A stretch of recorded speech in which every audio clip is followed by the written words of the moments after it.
그날 나는 며느리 반찬통을 쓰레기통에 던졌습니다. 뚜껑도 열어보지 않은 채로요. 냉장고 문을 확 열었죠. 하얀 플라스틱 반찬통이 딱 눈에 들어왔어요. 뚜껑에 작게 적혀 있더군요. 어머니 전용이라고. 그 글씨를 보는 순간 가슴속에서 뭔가 뜨겁게 치밀어 올랐습니다. 기분이 이상했어요. 화도 나고 서운하기도 하고 뭐라 말하기 어려운 감정이 북받쳐 올랐죠. 손이 저절로 움직였습니다. 반찬통을 움켜쥐었어요. 무거웠죠. 며느리가 정성껏 채워 넣은 반찬이 가득 들어 있었으니까요.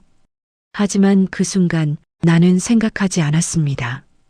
그냥 욱하는 마음에 쓰레기통 뚜껑을 발로 밟아 열고 그 반찬통을 그대로 쾅 하고 던져 넣었어요.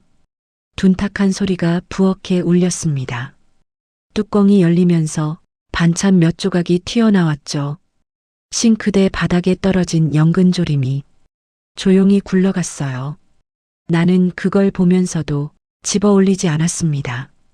그냥 서 있었죠. 숨이 가빠졌어요. 가슴이 두근두근 뛰었습니다. 손끝이 떨렸어요. 입으로는 중얼거렸죠. 쓸데없는 짓을 하고 앉았네. 누가 하라 그랬어?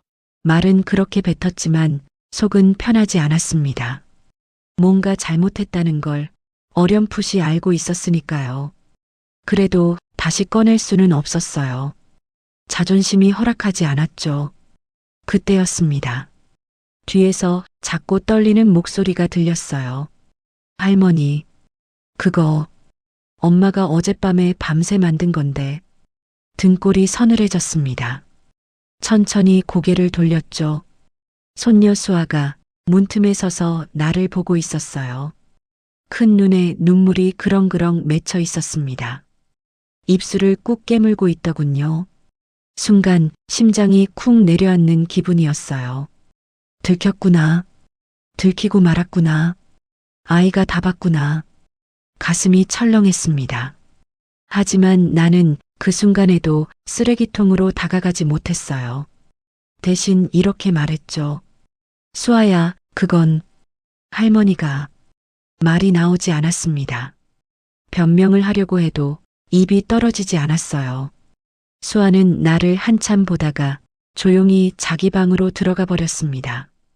문 닫히는 소리가 유난히 크게 들렸어요. 나는 그 자리에 멍하니 서 있었죠. 부엌은 고요했습니다. 쓰레기통에서 희미하게 참기름 냄새가 났어요. 며느리가 정성껏 만든 그 반찬 냄새였겠죠. 나는 천천히 쓰레기통 쪽으로 다가갔습니다. 뚜껑을 살짝 열어봤어요. 하얀 반찬통이 음식물 쓰레기 위에 놓여 있었죠. 뚜껑이 반쯤 열려 있었고 안에 담긴 반찬들이 보였습니다. 색이 연했어요. 양념이 진하지 않았죠. 깨소금만 솔솔 뿌려져 있었습니다. 보통 반찬과는 달랐어요. 싱겁게 만든 거겠죠. 왜 며느리가 이렇게 만들었을까? 그 생각이 머릿속을 스쳤지만 나는 깊이 생각하지 않았어요. 생각하고 싶지 않았죠. 쓰레기통 뚜껑을 도로 닫았습니다. 그리고 거실로 나왔어요. 소파에 털썩 주저앉았죠.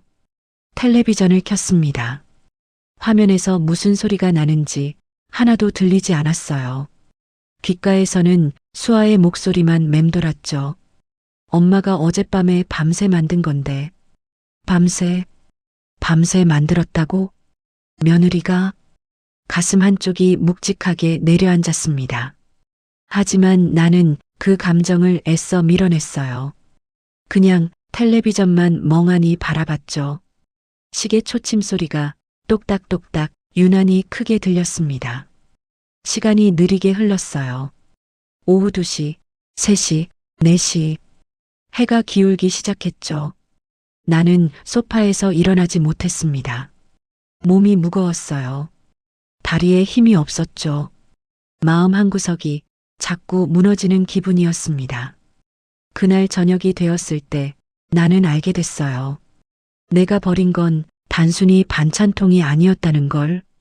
그 안에 담긴 건 플라스틱 용기와 음식만이 아니었죠. 누군가의 정성이었고 누군가의 마음이었으며 누군가의 밤이었습니다. 그리고 그걸 나는 그렇게 아무렇지 않게 쓰레기통에 던져버렸던 거예요. 지금 생각해보면 그날 버린 건 반찬이 아니라 한 사람의 온 마음이었습니다. 그리고 나 자신의 품이었는지도 모르겠어요. 손이 아직도 떨렸습니다. 그날 오후 나는 혼자 앉아서 조용히 눈물을 흘렸죠. 왜 우는지도 몰랐습니다. 그냥 눈물이 났어요. 핑 돌아서 창문을 봤죠. 하늘이 어두워지고 있었습니다. 집안은 너무나 고요했어요. 그 고요함 속에서 나는 처음으로 깨달았습니다. 외롭다는 걸, 그리고 무언가 크게 잘못했다는 걸. 하지만 어떻게 해야 할지 그때는 몰랐죠.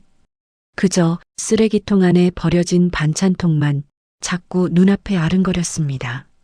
젊었을 때 나는 어디 가서 밥 한 번 못 해줬다는 말은 들어본 적이 없습니다.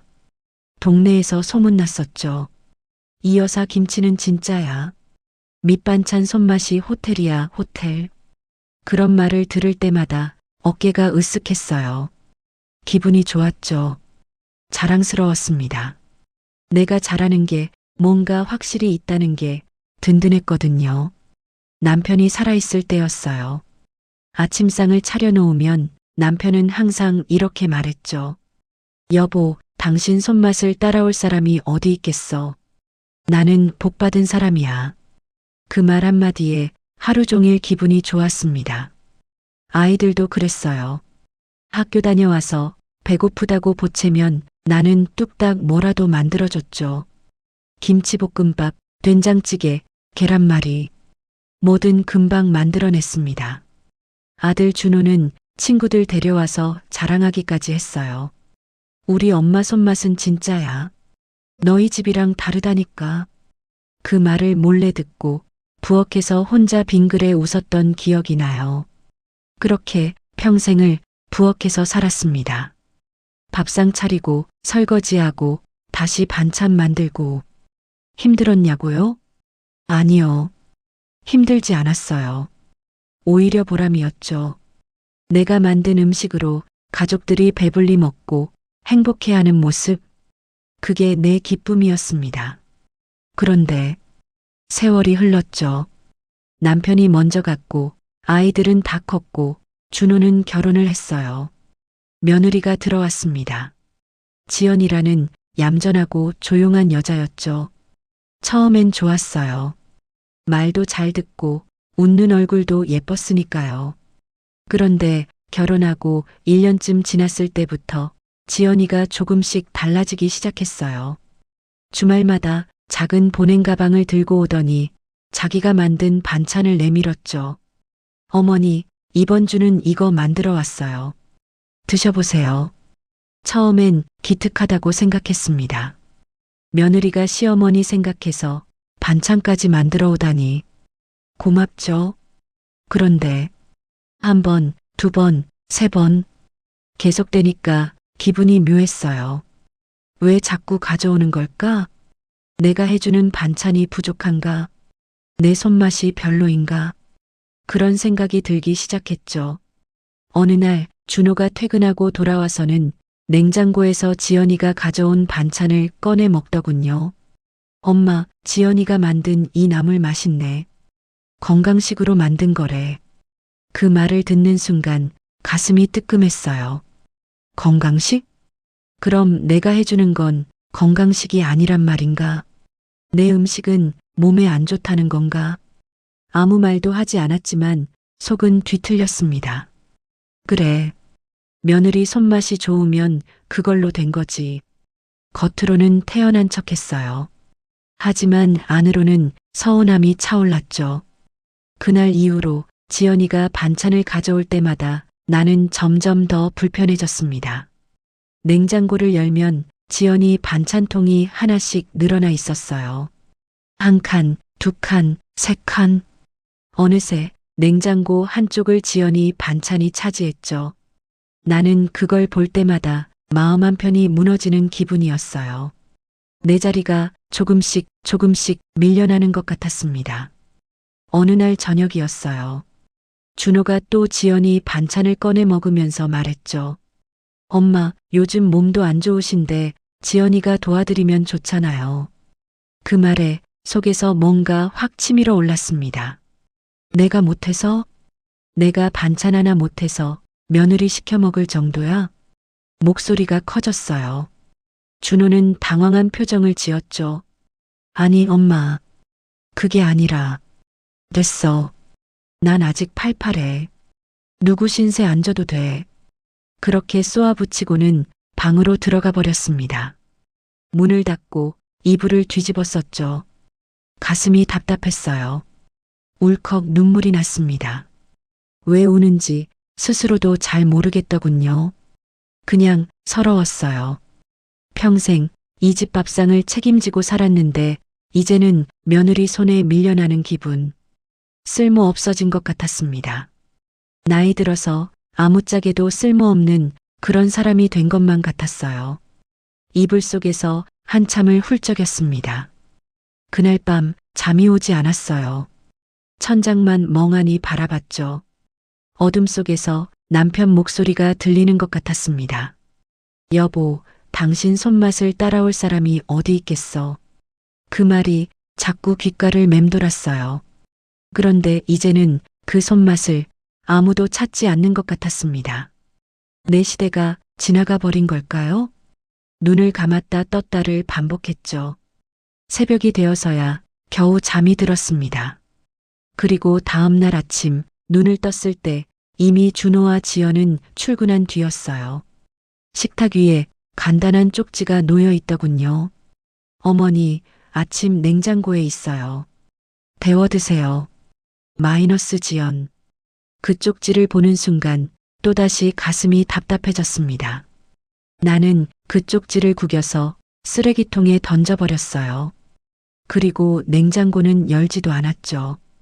혼자 찬물에 밥 말아서 김치 몇 조각 올려 먹었습니다. 맛이 없었어요. 아니, 맛을 느낄 수가 없었죠. 그저 억지로 숟가락을 입에 날랐을 뿐입니다. 그렇게 며칠이 흘렀어요. 지연이는 계속해서 반찬을 가져왔고 나는 계속해서 외면했죠. 악순환이었습니다. 서로 말은 하지만 마음은 점점 멀어지는 기분이었어요. 그러던 어느 날 병원에 갔습니다. 혈압 때문이었죠. 머리가 자꾸 어지럽고 가슴이 답답해서 준호가 억지로 데려갔어요. 의사 선생님이 말했습니다. 혈압이 많이 높으시네요. 짜게 드시면 절대 안 됩니다. 기름진 것, 튀긴 것도 줄이셔야 해요. 그 말을 듣고 준호가 내 손을 꼭 잡더군요. 엄마, 이제 음식 조절 좀 하셔야겠어요. 나는 고개만 끄덕였죠. 대답은 했지만 속으로는 생각했어요. 평생 이렇게 먹고 살았는데 이제 와서 뭘 어떻게 바꿔? 변화가 두려웠습니다. 익숙한 게 편했죠. 하지만 그날 내가 모르는 사이에 며느리 지연은 뭔가를 준비하고 있었어요. 그걸 나는 그때 전혀 몰랐습니다. 병원 다녀온 다음 주말이었어요. 지연이 또 보낸 가방을 들고 왔습니다. 평소보다 조금 더 큰 가방이었죠. 현관문을 열고 들어서더니 부엌으로 바로 향했어요. 나는 거실 소파에 앉아 그 모습을 멀찌감치 지켜봤습니다. 지연이는 냉장고 문을 열고 하나씩 반찬통을 꺼내놓기 시작했어요. 하나, 둘, 셋, 넷. 반찬통이 식탁 위에 줄지어 놓였죠. 어머니, 이건 멸치볶음이에요. 이건 연근조림. 이건 싱겁게 한 오이 무침이고요. 지연이가 하나하나 설명했습니다. 목소리가 조심스러웠어요. 내 눈치를 살피는 게 느껴졌죠. 나는 텔레비전만 보는 척했어요. 대꾸하지 않았습니다. 지연이가 잠시 말을 멈췄다가 다시 조용히 말했죠. 어머니, 병원에서 짜게 드시지 말라고 하셨잖아요. 이 반찬들은 소금 거의 안 넣었어요.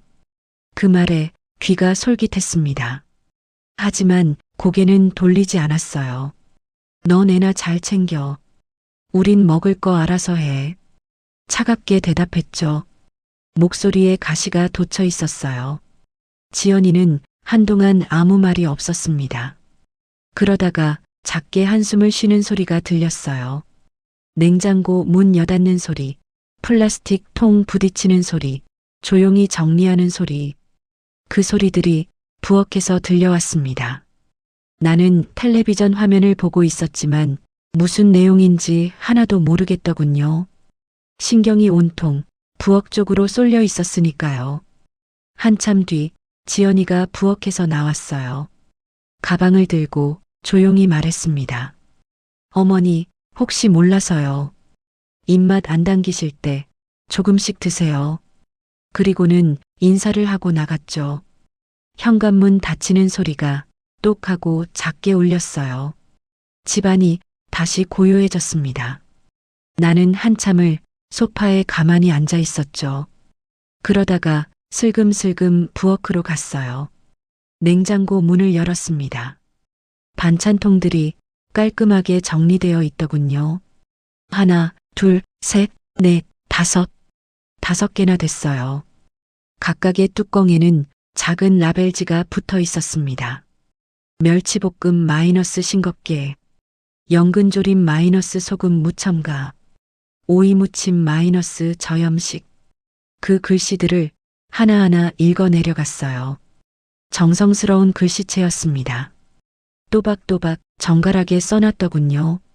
순간 가슴 한쪽이 툭 하고 내려앉는 기분이었어요. 하지만 나는 그 감정을 애써 무시했습니다. 냉장고 문을 닫았죠. 그리고 거실로 돌아왔어요. 하지만 마음 한구석이 자꾸 불편했습니다. 왜 자꾸 가져오는 걸까? 내가 해줄 수 있는데, 내가 아직 할 수 있단 말이야. 그런 생각들이 머릿속을 맴돌았어요. 그날 저녁 준호가 퇴근하고 돌아왔습니다. 냉장고를 열더니 지연이가 만든 반찬을 꺼내 먹더군요. 엄마, 이 연근조림 정말 맛있네요. 지연이가 어머니 건강 생각해서 요즘 공부까지 하면서 만드는 거래요. 공부까지 한다고? 나는 그 말을 듣고 무심한 척 물었습니다. 무슨 공부? 영양학이요. 어머니 혈압 때문에 어떤 식단이 좋은지 영양사한테 상담도 받았대요. 그 말에 숟가락을 든 손이 잠깐 멈췄어요. 영양사한테? 상담까지? 그렇게까지? 복잡한 감정이 가슴속에서 뒤엉켰습니다.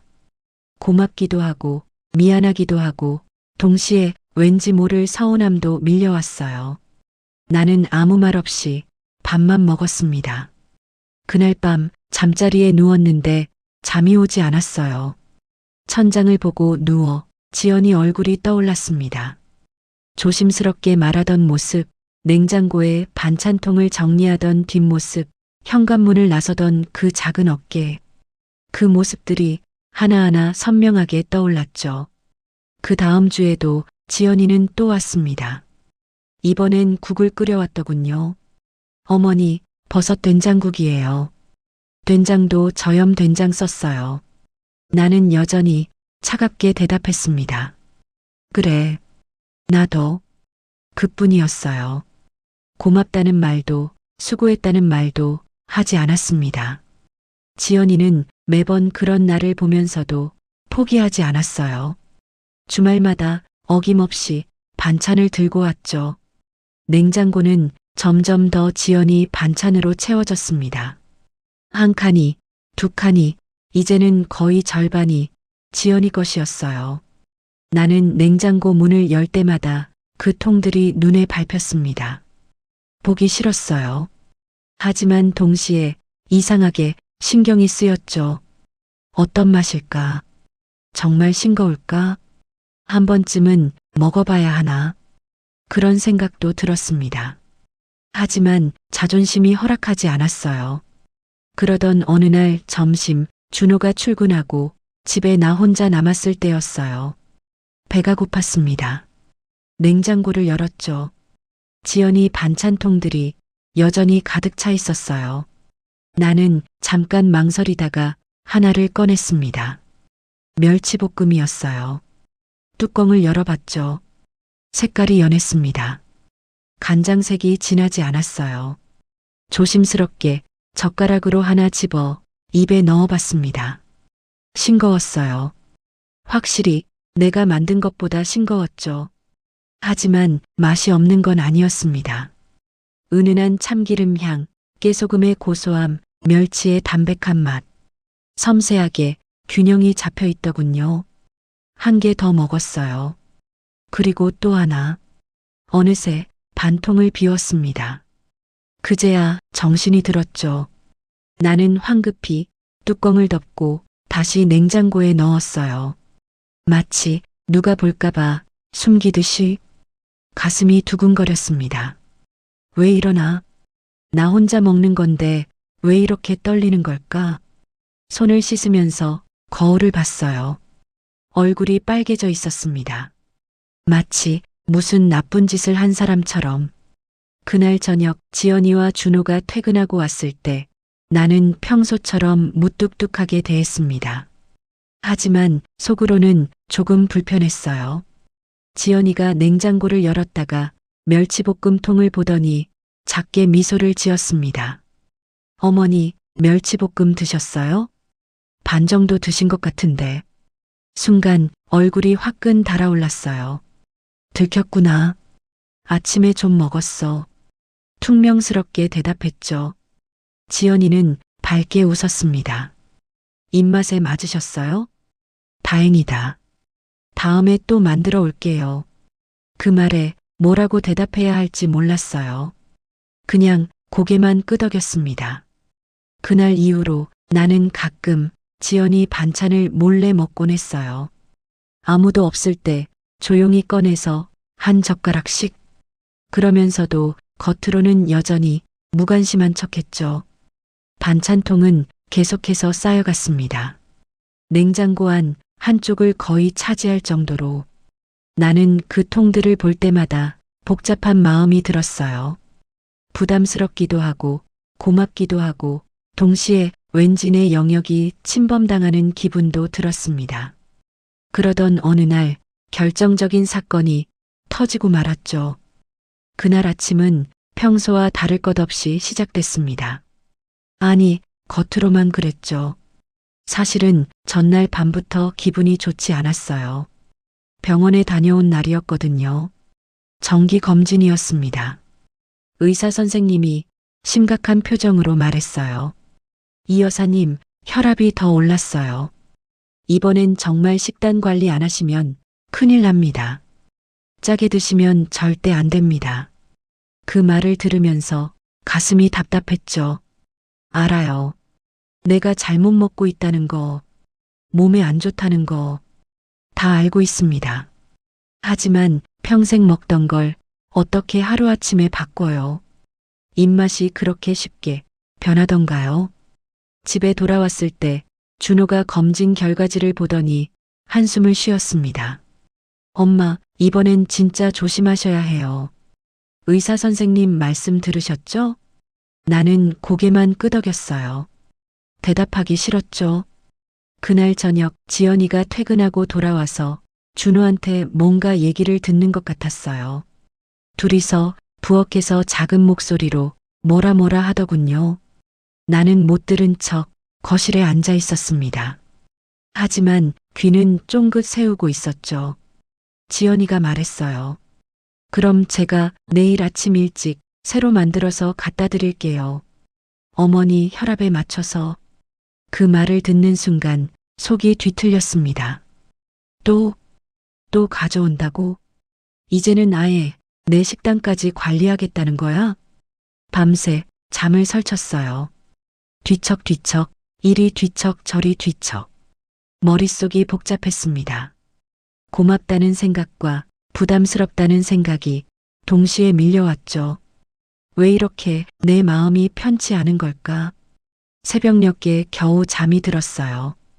그리고 아침 8시쯤 눈을 떴습니다. 평소보다 늦게 일어난 거죠. 거실로 나왔더니 준호는 이미 출근한 뒤였어요. 하지만 누군가 부엌에 있는 기척이 났습니다. 지연이었어요.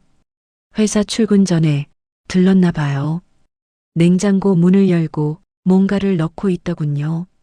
나는 거실에서 그 모습을 멀찌감치 지켜봤습니다. 지연이는 조심스럽게 하얀 반찬통을 냉장고에 넣었어요. 그러고는 뚜껑에 뭔가를 적었죠. 작은 메모지를 붙이는 모양이었습니다. 그리고는 시계를 보더니 급하게 가방을 챙겨 나갔어요. 현관문이 똑 하고 닫혔습니다. 나는 한참을 그대로 앉아 있었어요.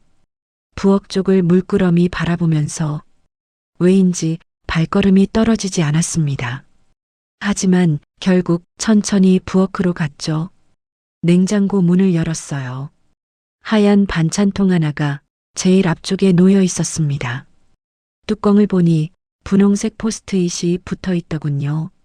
작은 글씨로 이렇게 적혀 있었습니다. 엄마 전용 마이너스 저염식. 엄마 전용. 그 글자를 보는 순간 가슴속에서 뭔가가 확 치밀어 올랐어요. 뜨거운 게 속에서 올라왔습니다. 화였는지 서러움이었는지 그것도 아니면 뭔가 다른 감정이었는지 잘 모르겠어요. 그냥 숨이 막혔습니다. 엄마 전용이라 입으로 중얼거렸죠. 나는 이제 혼자서는 내 밥상도 못 챙기는 사람이 된 건가? 며느리 손을 이렇게까지 빌려야 하는 건가? 자존심이 확 무너지는 기분이었어요. 손이 떨렸습니다. 반찬통을 집어들었어요. 무거웠죠. 정성껏 만든 반찬이 가득 들어 있었으니까요. 하지만 그 순간 나는 그 정성이 부담으로만 느껴졌습니다. 가슴이 답답했어요. 숨을 크게 들이쉬었죠. 그리고 결국 그 반찬통을 쓰레기통 쪽으로 들고 갔습니다. 발로 뚜껑을 밟아 쓰레기통을 열었어요. 잠깐 망설였습니다. 정말 버려야 하나? 하지만 손은 이미 움직이고 있었죠. 쾅! 반찬통을 그대로 쓰레기통 안에 던져버렸습니다. 둔탁한 소리가 부엌에 울렸어요. 뚜껑이 열리면서 반찬 몇 조각이 밖으로 튀어나왔습니다. 바닥에 굴렀죠. 나는 그걸 보면서도 집어 올리지 않았어요. 그냥 가만히 서 있었습니다. 숨이 가빠졌어요. 심장이 쿵쿵 빠르게 뛰었죠. 손이 부들부들 떨렸습니다. 뭘 한 거지? 내가 지금 뭘 한 거야? 머릿속이 하얘졌어요. 그때 뒤에서 작은 소리가 들렸습니다. 할머니. 깜짝 놀라 뒤를 돌아봤죠. 손녀 수아가 방문 틈에서 나를 보고 있었어요. 큰 눈이 더 크게 떠져 있었습니다. 입술을 깨물고 눈물이 그렁그렁했죠. 할머니, 그거 엄마가 어제 새벽까지 만든 건데.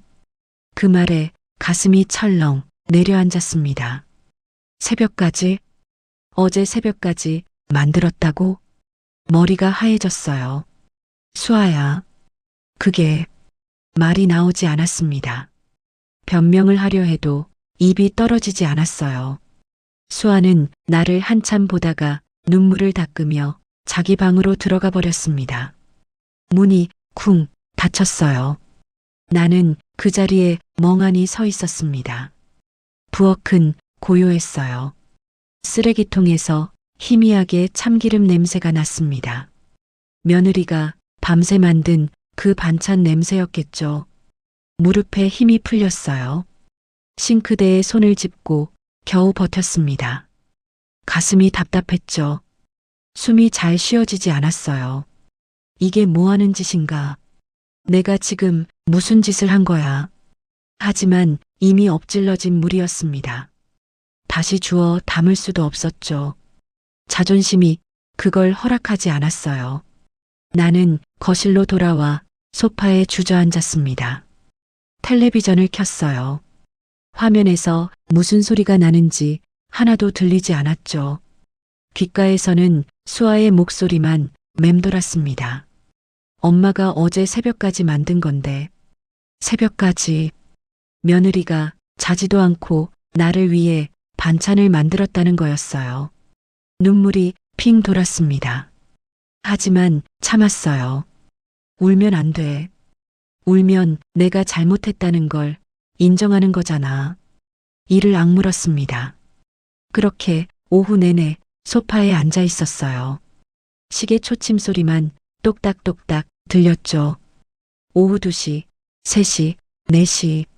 시간이 느리게 흘렀습니다. 해가 기울기 시작했어요. 5시쯤 수아가 방에서 나왔습니다. 학원 가는 시간이었죠. 나를 보더니 아무 말 없이 현관으로 갔어요. 신발을 신으면서 작게 한숨을 쉬더군요. 그리고 나가버렸습니다. 또다시 집안이 고요해졌어요. 나는 계속 소파에 앉아 있었습니다. 일어날 수가 없었죠. 몸이 무거웠어요. 마음은 더 무거웠고요.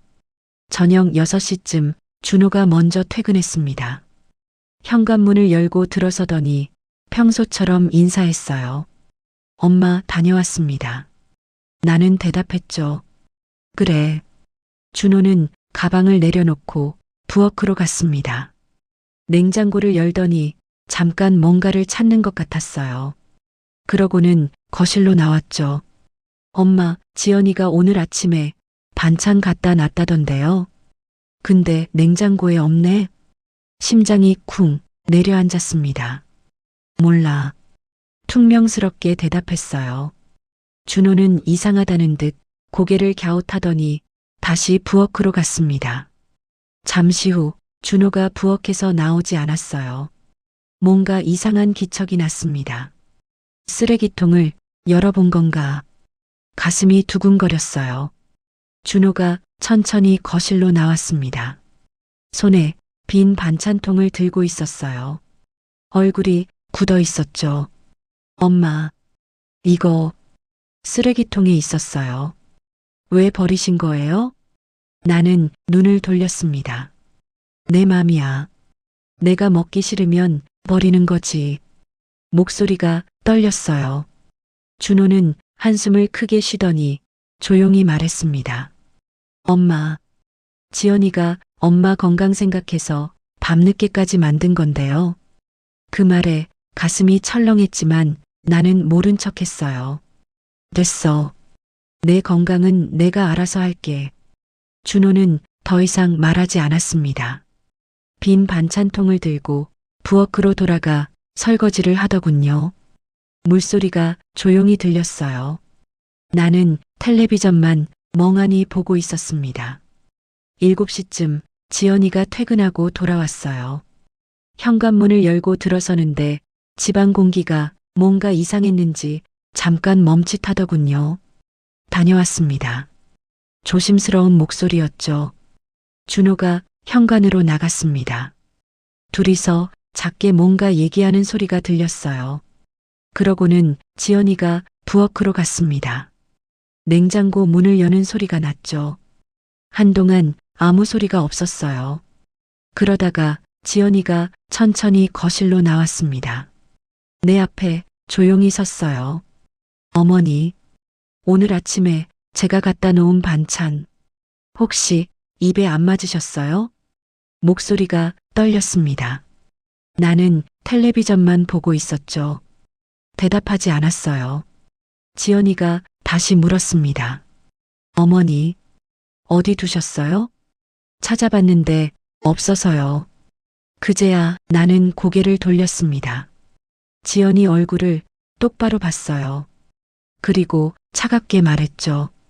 버렸다. 그 한마디가 공기 중에 떨어졌습니다. 지연이의 얼굴에서 피가 쭉 빠져나가는 게 보였어요. 창백해졌죠. 입술이 파르르 떨렸습니다. 한참 동안 아무 말이 없었어요. 그냥 나를 보고 서 있었죠. 눈빛이 흔들리고 있었습니다. 나는 고개를 돌렸어요. 차마 그 눈을 마주 볼 수가 없었습니다. 지연이가 떨리는 목소리로 다시 물었어요. 왜요? 왜 버리셨어요? 목소리에 눈물이 섞여 있었습니다.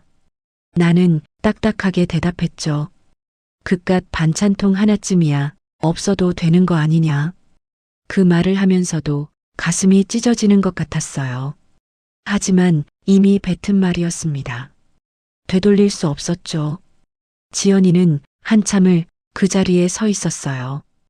그러다가 작게 한숨을 쉬더니 조용히 말했습니다. 그 반찬은요.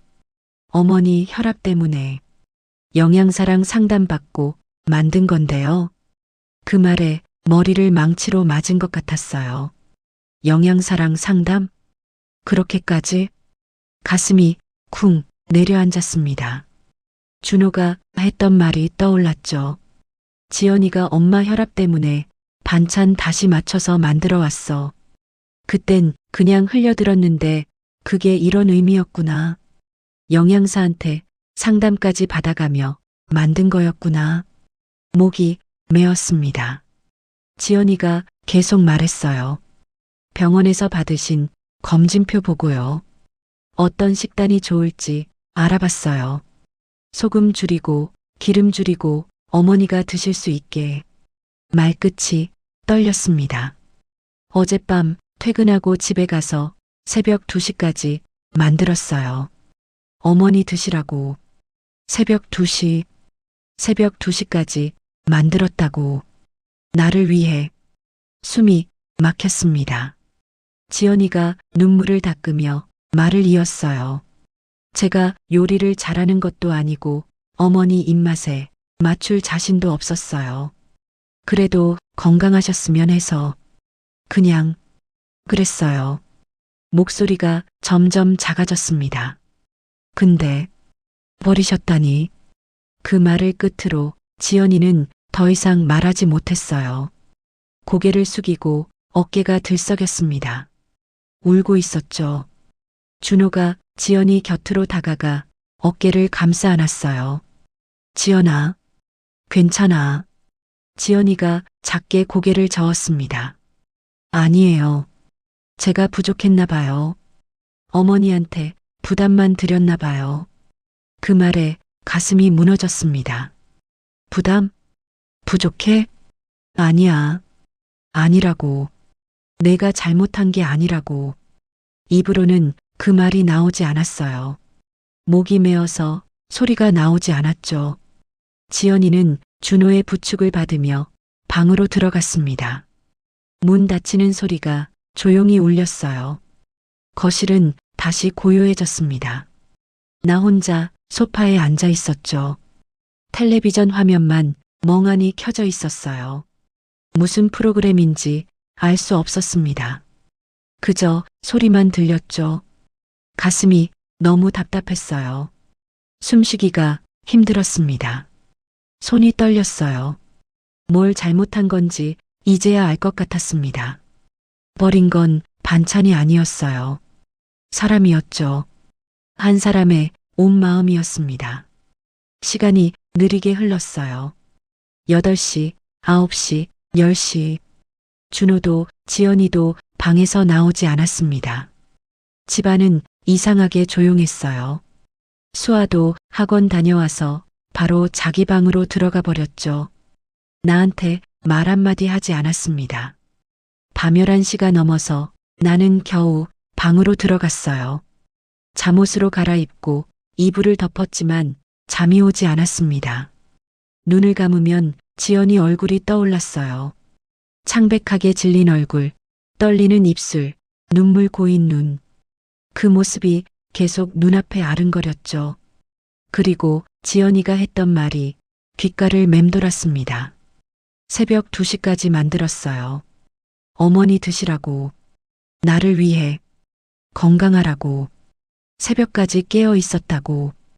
가슴이 너무 아팠어요. 눈물이 핑 돌았습니다. 참으려 했지만 눈물이 흘러내렸죠. 베개가 젖었어요. 나는 이불을 뒤집어 쓰고 조용히 울었습니다. 소리 내지 않으려 입을 막으면서 한참을 그렇게 울었어요. 자정이 넘어서 조금 진정이 됐습니다.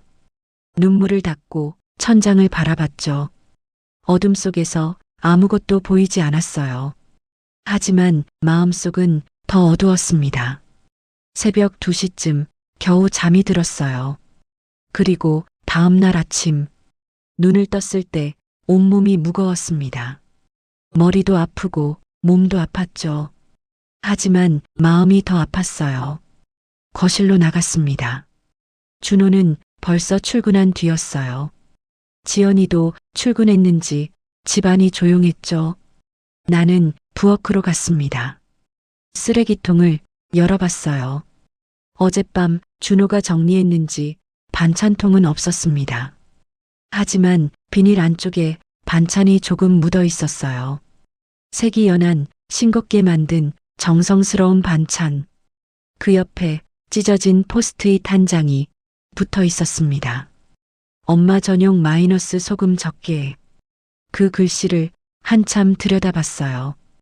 또박또박 정성스럽게 쓴 지연이 글씨였죠. 무릎에 힘이 풀렸습니다. 그 자리에 털썩 주저앉았어요. 싱크대에 손을 짚고 고개를 떨궜습니다. 눈물이 뚝뚝 떨어졌죠.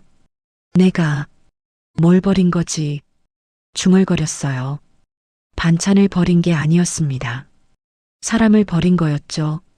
한 사람의 밤을, 정성을, 마음을 통째로 버린 겁니다. 나는 부엌 바닥에 앉아 한참을 울었어요. 소리 없이 눈물만 흘렀습니다. 얼마나 시간이 흘렀을까. 겨우 일어났습니다. 부엌을 나와 거실 소파에 앉았죠. 멍하니 창밖을 바라봤어요. 해가 밝게 떠 있었습니다. 하지만 내 마음은 어두웠어요. 오후가 되었을 때 나는 결심했습니다. 이대로는 안 되겠다고. 뭔가 해야겠다고. 사과를 해야겠다고. 하지만 어떻게 사과를 하지? 말로 하기에는 너무 큰 상처를 준 것 같았어요. 한참을 고민했습니다. 그러다가 문득 생각이 떠올랐죠. 반찬. 내가 반찬을 만들어 보면 어떨까? 지연이처럼 정성껏 싱겁게 건강하게. 그렇게 마음을 담아서 나는 천천히 일어났습니다. 그리고 외출 준비를 했어요. 동네 마트에 갔죠. 채소 코너를 한참 돌아다녔습니다. 뭘 사야 할지 잘 모르겠더군요. 평생 내 방식대로만 해왔으니까요. 고민하다가 시금치를 집었어요. 그리고 당근, 양파, 두부, 건강에 좋다는 재료들을 조금씩 담았습니다. 계산을 하고 집으로 돌아왔죠. 부엌에서 재료를 꺼내놓고 한참을 바라봤어요. 이제 어떻게 하지? 싱겁게 어떻게 만들지? 손이 익숙하지 않았습니다. 하지만 해야겠다고 생각했죠. 천천히 시작했어요. 시금치를 데치고 소금을 살짝만 넣었습니다. 평소의 절반도 안 되게 맛을 봤어요. 싱거웠죠. 아주 싱거웠습니다. 하지만 이게 맞는 거겠죠. 지연이가 만들었던 것처럼. 두부도 조금 붙였어요. 기름을 최소한으로 쓰고 간장도 아주 조금만. 서툴렀습니다. 손이 떨렸죠. 한 번도 이렇게 해본 적이 없었으니까요. 오후 내내 부엌에서 보냈어요. 반찬 몇 가지를 조심스럽게 만들었습니다. 그리고 깨끗한 반찬통에 담았죠. 마트에서 새로 산 반찬통이었어요. 뚜껑을 덮고 포스트잇을 붙였습니다. 떨리는 손으로 글씨를 썼어요. 지연이 전용 마이너스 고생 많다. 그 글씨를 보니 눈물이 또 났습니다. 참으면서 반찬통을 식탁 위에 조심스럽게 놓았어요. 그리고 기다렸습니다. 지연이가 퇴근하기를. 6시가 넘어서 현관문 열리는 소리가 들렸습니다. 지연이었어요. 심장이 쿵쿵 뛰기 시작했죠. 다녀왔습니다. 목소리가 평소보다 작았어요. 나는 소파에 앉아서 대답했습니다. 왔니? 지연이가 현관에서 신발을 벗고 거실로 들어왔어요. 나를 보더니 잠깐 멈칫했습니다. 어색한 공기가 흘렀죠. 지연이가 부엌 쪽으로 향했어요. 그때 식탁 위에 놓인 반찬통을 발견했습니다. 걸음을 멈추더니 천천히 다가갔죠. 반찬통을 들여다봤어요. 그리고 뚜껑의 포스트잇을 읽었습니다. 한참 동안 가만히 서 있었어요. 움직이지 않았죠. 나는 소파에서 지연이 뒷모습을 바라보고 있었습니다. 지연이의 어깨가 살짝 떨리는 것 같았어요. 그러더니 천천히 돌아섰습니다. 눈이 빨갰어요. 눈물이 그렁그렁 맺혀 있었죠. 어머니가 제 이름을 이렇게 써주신 건 처음인 것 같아요. 목소리가 떨렸습니다. 나는 자리에서 일어났어요. 지연이 쪽으로 천천히 걸어갔습니다. 가슴이 두근거렸죠. 지연이 앞에 섰습니다. 한참을 말이 나오지 않았어요. 목이 메었습니다. 겨우 입을 열었죠. 어제 버린 건 눈물이 핑 돌았어요. 심호흡을 하고 다시 말했습니다. 버린 건 내 반찬이 아니라 내 체면이었는지도 모르겠다. 나는 계속 말했습니다. 그리고 내 마음도 같이 버렸더라. 미안하다. 지연아. 그 순간 지연이가 고개를 숙이며 울기 시작했어요. 나도 참을 수 없었어요. 눈물이 흘러내렸죠. 지연이가 작게 말했습니다. 아니에요. 제가 부담만 드렸죠. 아니야. 내가 잘못한 게 하나도 없어. 다 내 잘못이었어. 지연이가 고개를 들었어요. 눈물 가득한 눈으로 나를 봤습니다. 나는 지연이 손을 꼭 잡았어요. 고마웠어. 내가 나를 위해 새벽까지 깨어 있었다는 거, 내 건강을 걱정해줬다는 거, 정말 고마웠어. 지연이가 눈물을 닦으며 고개를 끄덕였습니다. 저도 미안해요. 어머니 마음 헤아리지 못해서. 우리는 한참 동안 서로를 바라봤어요. 말은 더 이상 필요하지 않았습니다. 그냥 서로의 눈빛만으로 충분했죠. 지연이가 식탁 위에 반찬통을 다시 봤어요. 이거 어머니가 만드신 거예요? 나는 고개를 끄덕였습니다. 지연이가 안을 들여다보더니 미소를 지었습니다. 맛있어 보여요. 거짓말 마. 맛없을 거야. 지연이가 고개를 저었어요. 아니에요. 세상에서 제일 맛있을 것 같아요. 그 말에 또 눈물이 났어요. 지연이도 나도 웃으면서 울고 있었습니다. 그때 준호가 퇴근하고 들어왔어요. 부엌에서 우리를 보더니 멈칫했습니다. 무슨 일이에요? 지연이가 웃으며 대답했죠. 아무것도 아니에요. 좋은 일이에요. 준호도 따라 웃었습니다. 그날 저녁 우리는 함께 식사를 했어요. 지연이가 내가 만든 반찬을 맛있게 먹어줬습니다. 정말 맛있다고 계속 말해줬죠. 나는 그 모습을 보면서 가슴이 따뜻해졌어요. 분위 내레이션 마이너스 엔딩. 이제는 압니다. 반찬통 하나에도 사람 마음이 담긴다는 걸. 그날 내가 버린 건 플라스틱 통이 아니었습니다. 사람이었고 그 사람의 정성이었어요. 한 사람의 밤이었고 한 사람의 마음이었죠. 그래서 이제는 함부로 안 버리려고 합니다. 음식도 말도 사람 마음도. 냉장고를 열 때마다 나는 생각해요. 이 안에 담긴 건 단순히 음식이 아니라 누군가의 마음이라는 걸. 지연이는 여전히 주말마다 반찬을 가져옵니다. 나도 이제는 고맙다고 제대로 말하죠. 그리고 가끔은 내가 만든 반찬도 지연이에게 건넵니다. 우리는 그렇게 조금씩 가까워지고 있어요. 그리고 용서해준 며느리에게 정말 고맙습니다. 오늘의 사연은 여기까지입니다. 재미있게 들으셨다면 좋아요 누르시고 좋은 기운 많이 받아가세요.